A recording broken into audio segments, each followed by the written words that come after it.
संतरे बेचने वाली बूढ़ी अम्मा की कहानी, जिसके पास एक नौजवान लड़का हमेशा आता, हमेशा संतरे खरीदता और खरीदे हुए संतरों में से किसी एक को, उसकी एक फाक को चखते हुए कहता, अम्मा देखो ना, ये तो कम मीठा है।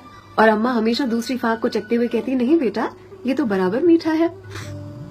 फिर भी ये लड़का बड़ी बेरुखी के साथ उसे खुले हुए संतरे को वहीं ठेले पर छोड़कर चलता बनता। अब इस नौजवान के साथ उसकी पत्नी भी हमेशा हुआ करती। एक दिन पत्नी ने पूछा, ये जो तुम हर बार अम्मा के ठेले पर पहुंचकर नौटंकी शुरू कर देते हो, ये संतरा तो कम मीठा है, ये संतरा तो कम मीठा है।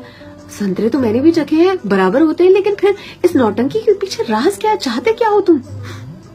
इस पर लड़के ने अपनी पत्नी को एक मीठी सी मुस्कान दी और कहा, मुझे भी पता है कि सारे के सारे संतरे बहुत ही मीठे होते हैं, लेकिन तुमने कभी अम्मा को देखा है? अम्मा इतनी गरीब है कि जो बेचती हैं उन्होंने कभी चखा भी नहीं होगा, इसीलिए तो एक खुला हुआ संतरा उनके ठेले पर छोड़कर आ जाता हूँ, मेरी ओर से उनके लिए। अम्मा के बाजू में जो सब्जी वाली थी, उसने एक दिन कहा उनसे, आपको पता है ये जो सरफिरा आपके ठेले पर आता है संतरे खरीदने के लिए, इतनी चिकचिक करता है आपसे कि आप नाप तोल में उसे ज्यादा संतरे दे देती हो। इस पर अम्मा ने कहा कि वो कभी मुझसे संतरे की मिठास पर चिकचिक करता ही नहीं है, वो ये चिकचिक करता है मुझे संतरा खिलाने के लिए, एक छोड़कर जाता है।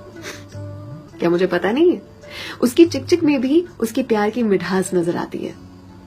वो कहते हैं ना कि मेरे हिस्से से ज्यादा तूने मेरी थाली में परोसा है, कितनी भी मुश्किलें दे ऊपर वाले, मुझे तुझ पे भरोसा है। छीन कर खाने वाले का कभी पेट नहीं भरता और बांट कर खाने वाला कभी भूखा नहीं मरता।